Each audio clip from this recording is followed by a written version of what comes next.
আপনারা মঞ্চে দেখতে পাচ্ছেন আমার খুব একনিষ্ঠ সহকর্মী এবং দীর্ঘদিনের জননেতা বাবলা, যাকে দুলাল সরকার ভালো নাম, বাট আমি বাবলা নামেই পরিচিত।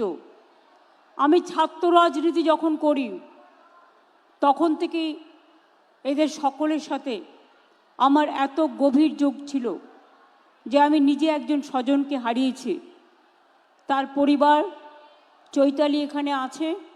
আমি তাকে বলবো বাবলার অসম্পূর্ণ কাজ সম্পূর্ণ করবার জন্য, মন না ভেঙে তার প্রতি তাকে নিজেকে উৎসর্গ করবার জন্য, এবং আমরা সবাই তোমার সাথে আছি। তার কারণ আমি চাই যারা করেছে মাফিয়াদের কোনো জায়গা এই সমাজে নেই, যারা সন্ত্রাস করে তাদের কোনো জায়গা এ সমাজে নেই, যারা দাঙ্গা করে তাদের কোনো জায়গা এ সমাজে নেই, যারা বোনেদের ওপর অত্যাচার করে তাদের কোনো জায়গা এ সমাজে নেই, যারা মানুষকে ভালোবাসে তারাই আমার স্বর্গ, যারা সেবা করেন তারাই আমার স্বর্গ, যারা গরিব মানুষকে কাছে টেনে নেয় তারাই আমার ভালোবাসা, তারাই আমার মানবিক দিক। একটা মানুষের জীবনের সবচেয়ে বড় পরিচয় কি? আপনি কি কাজ করলেন। টাকা মানুষের জীবনের সম্পদ নয়। মানুষের জীবনের সম্পদ হচ্ছে মানুষের নৈতিকতা, মানবিকতা, চরিত্র। টাকা থাকলে সব হয় না। ধরুন আপনার অনেক টাকা, কালকে হৃদরোগে মারা গেলেন, টাকাটা কোথায় যাবে? ছেলে মেয়েদের মানুষ করুন, মানুষের মতো মানুষ করে গড়ে তুলুন, যাতে তারা মানবিক মানুষ তৈরি হয়, উন্নততর মানুষ তৈরি হয়, যে কথা স্বামী বিবেকানন্দ বারবার বলেছেন।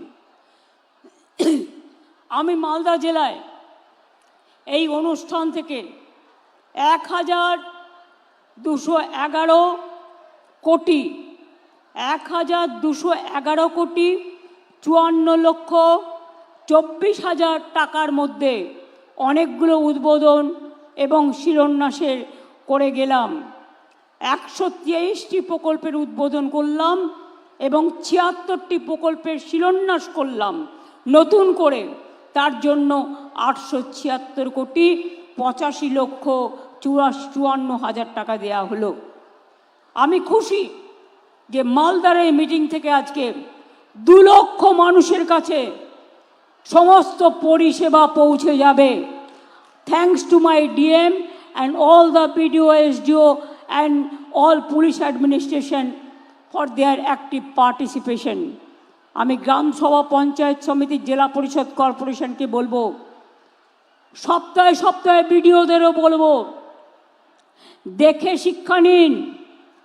চিফ সেক্রেটারি কালকে আমার সাথে এসছেন, উনি আজ সকালবেলায় মালদা মেডিকেল কলেজ ভিজিট করেছেন। উনি আজ সকালবেলায় আরও 6টা-7টা জায়গায় ভিজিট করেছেন। আমি বিডিওদেরও বলবো, ডিএমকেও বলবো, যারা ওসি আছেন তাদেরও বলবো, এবং যারা গ্রাম সভা, পঞ্চায়েত সমিতি, জেলা পরিষদ, কাউন্সিলর, এমএলএ, এমপি আছেন। এমপি আমাদের এখানে কেউ নেই, কারণ 2টো সিট, একটা বিজেপি আর একটা কংগ্রেস পেয়েছে। মৌসুমকে আমি রাজ্যসভায় নিয়ে গেছি। বাংলা হান্টের আরও খবর দেখতে নজর রাখুন। বাংলা খবর মানেই বাংলা হান্ট।